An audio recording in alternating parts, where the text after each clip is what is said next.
লক্ষ্মীর ভাণ্ডারের সমস্ত সুবিধাভোগীদের জন্য কিন্তু একটি দুর্দান্ত সুখবর নিয়ে আসলাম। ফের আরেকবার লক্ষ্মীর ভাণ্ডার নিয়ে বিরাট ঘোষণা করলেন খুদ মুখ্যমন্ত্রী মমতা বন্দ্যোপাধ্যায়। মমতার সরকার ক্ষমতায় আসার পর থেকেই কিন্তু একের পর এক প্রকল্প চালু করে গেছেন। রাজ্যের পড়ুয়া থেকে বৃদ্ধ সকলেই কিন্তু উপকৃত হচ্ছেন এই রাজ্য সরকারের ফলে, অর্থাৎ মমতার সরকার আসার পরের থেকেই। মমতার সরকারের একাধিক প্রকল্প আছে, যেমন বৃদ্ধ ভাতা, বিধবা ভাতা, তরুণের স্বপ্ন, কন্যাশ্রী, রূপশ্রী, যুবশ্রী, শিক্ষাশ্রী, নানা রকম প্রকল্প রয়েছে। এই সমস্ত প্রকল্পের মধ্যে মমতা সরকারের সবথেকে জনপ্রিয় যে প্রকল্পটি রয়েছে সেটা হলো লক্ষ্মীর ভাণ্ডার প্রকল্প। এই লক্ষ্মীর ভাণ্ডার প্রকল্পের মধ্যে রাজ্যের 25 থেকে 60 বছরের প্রতিটি মহিলারাই লক্ষ্মীর ভাণ্ডার প্রকল্পের থেকে সুবিধা পাচ্ছেন। বর্তমানে সাধারণ শ্রেণীর মহিলারা প্রতি মাসে লক্ষ্মীর ভাণ্ডার প্রকল্প থেকে 1000 টাকা এবং 1200 টাকা করে ভাতা পাচ্ছেন।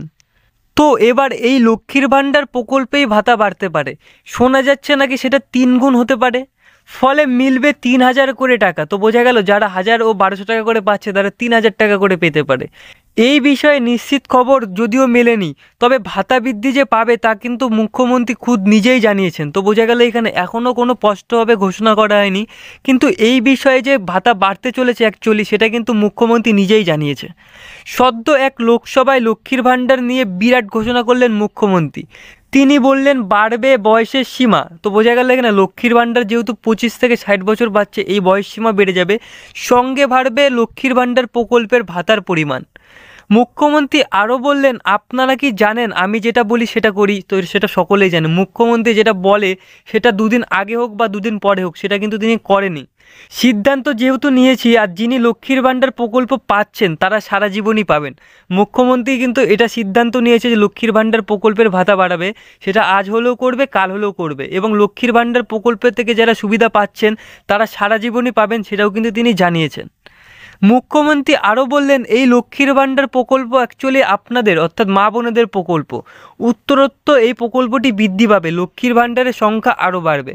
বর্তমানে কিন্তু রাজ্য থেকে 2,21,00,000 মহিলারা এই লক্ষ্মীর ভাণ্ডার প্রকল্পে থেকে ভাতা পেয়ে থাকেন। তো বোঝা গেল এইখানে 2,21,00,000 মহিলারা লক্ষ্মীর ভাণ্ডার প্রকল্প থেকে ভাতা পাচ্ছেন। এই যে ডিসেম্বর মাসে কিন্তু আরও 5 লক্ষ নতুন করে উপভোক্তা হয়েছে। নতুন করে আবারও দুয়ারে সরকার ক্যাম্প হচ্ছে, সেখানে নতুন করে আবারও লক্ষ্মীর ভাণ্ডার প্রকল্পের সম্পর্কে আবেদন চলছে।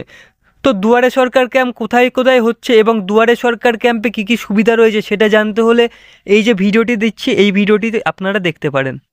তো যাই হোক, ভিডিওটি এখানেই শেষ করছি। আপনাদের সকলকে অসংখ্য ধন্যবাদ জানাচ্ছি ভিডিওটি এতক্ষণ ধরে মনোযোগ সহকারে শেষ পর্যন্ত দেখার জন্য। ভিডিওটি যদি আপনার ভালো লেগে থাকে তবে অবশ্যই ভিডিওটিতে লাইক, কমেন্ট এবং সবার সুবিধার্থে শেয়ার করতে পারেন, এবং আমার চ্যানেলে নতুন হলে চ্যানেলটি সাবস্ক্রাইব করে পাশে রাখা বেল নোটিফিকেশনটি প্রেস করে রাখবেন পরবর্তী ভিডিওর নোটিফিকেশন সকলের আগে পাওয়ার জন্য।